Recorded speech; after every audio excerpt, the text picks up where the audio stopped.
G'day, I'm Gavin from Hurley's Fly Fishing. If fly fishing is something you want to get into, you want to do a course with us. We'll take you up to New G and we'll teach you how to catch trout. $99, get in touch with us and we'll teach you how to be a superstar fly fisher.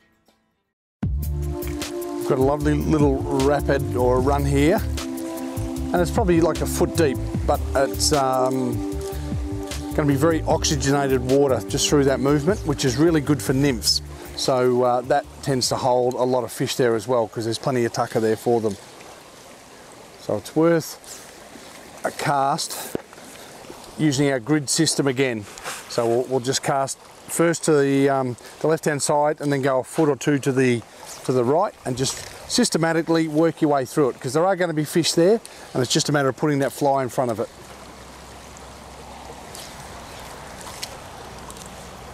Got a lovely little bend here just where that water's coming in, and just on this side where it just goes a little bit slower is the ideal place for a fish to lie and just wait for its food to come to it. So we just need that cast up just slightly to the inside of where that fast water is, and just let that drift down. And we will need to mend, because we've got slower water on this side. It's only going to literally drift until it catches up to the fly line. So we've got to lift that fly line over into the faster water and allow it to drift down as well, just to give a more natural drift. I've got a great little bit of water here. As you can see, there's that tree going across, and that'll deflect the water and make some pretty good places for the fish to sit behind. Here we've got water coming in through this side, so you've got just on the other side of that, it's going to be water deflected and bring a lot of food, as well as on the other side of that bank there's a lovely run there and a bubble line, and that's where we direct our cast. We can't see any fish, there's nothing rising.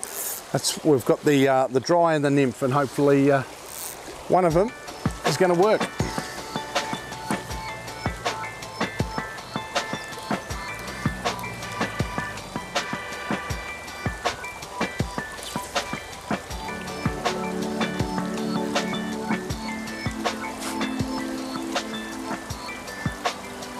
Gonna get it, he's underneath it, no. And that's interesting with a decent set of glasses. And I say it all the time, Mako I find are the best in a brown trout lens colour is just fantastic. And I could see that fish swim underneath the dry fly and just look at it, and then couldn't quite catch up to it. And I thought he might have gone the nymph from that as well. But it's all about, I mean, catching fish is terrific, but seeing it all unfold in front of your eyes too is what fly fishing's all about. So that's pretty cool. So would have been better if you had taken the fly, but at least you know they're there. And we do lift that rod. If there's a couple of currents, I can hold the main fly line out of that current and allow that to drift naturally. And gives you much more chance of a strike. If it does tend to drag, and what we talk about a V, if there's a V behind the fly like that, it makes the fly itself skate across the top, and the fish won't eat it because it's so unnatural. So just tries to put as many things in your favour as you can.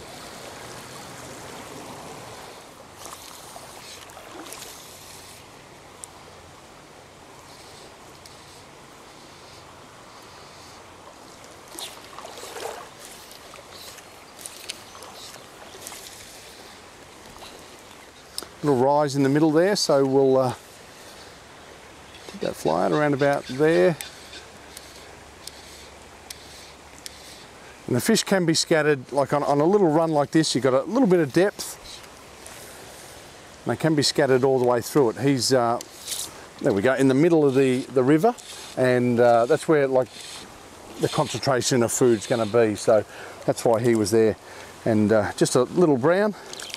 Might not need the net for him there, but they're just great fun, and it's all so visual, which is why you do this fly fishing. It's just fantastic there. So just a great little brown there, and he just loves that rubber leg stimulator. The rubber leg stimulator is such a great fly because it imitates so many different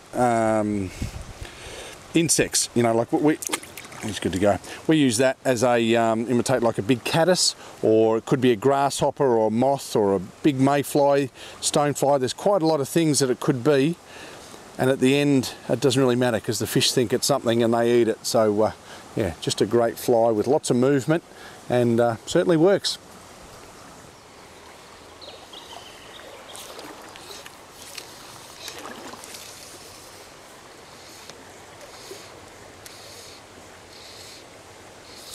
Oh yeah, that's a nice fish, and you could just look up next to that log, you could see a lovely bit of water, and yeah, he took that like he had all day to take it. It's a lovely little rainbow, and we've got the browns and stuff like that, but they will blend in and live quite happily together.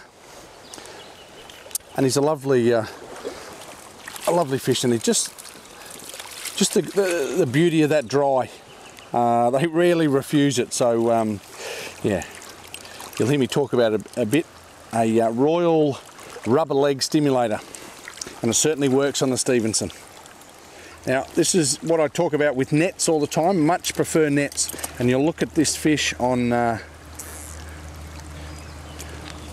good eye on that side, and then on the other side we haven't got a good eye. Now I'll just get him back in, just so we won't keep him out too long. But that means, say if it's been caught before and it's been dragged perhaps up on the bank, and it can, you know, they'll bounce around and they can really do some damage, particularly to their eyes. And a fish that's blind makes it pretty difficult to feed. So yeah, he'll only be able to look at see food on one side. So the nets are just a brilliant thing. Funny enough, the net I've got there is one John Bradley one. It's an Australian one made with Tassie oak, and she's a beauty, sweetwater nets, and they're pretty good, and they just knotless mesh, and they tend to protect the fish. So always net your fish, and you won't do them any harm.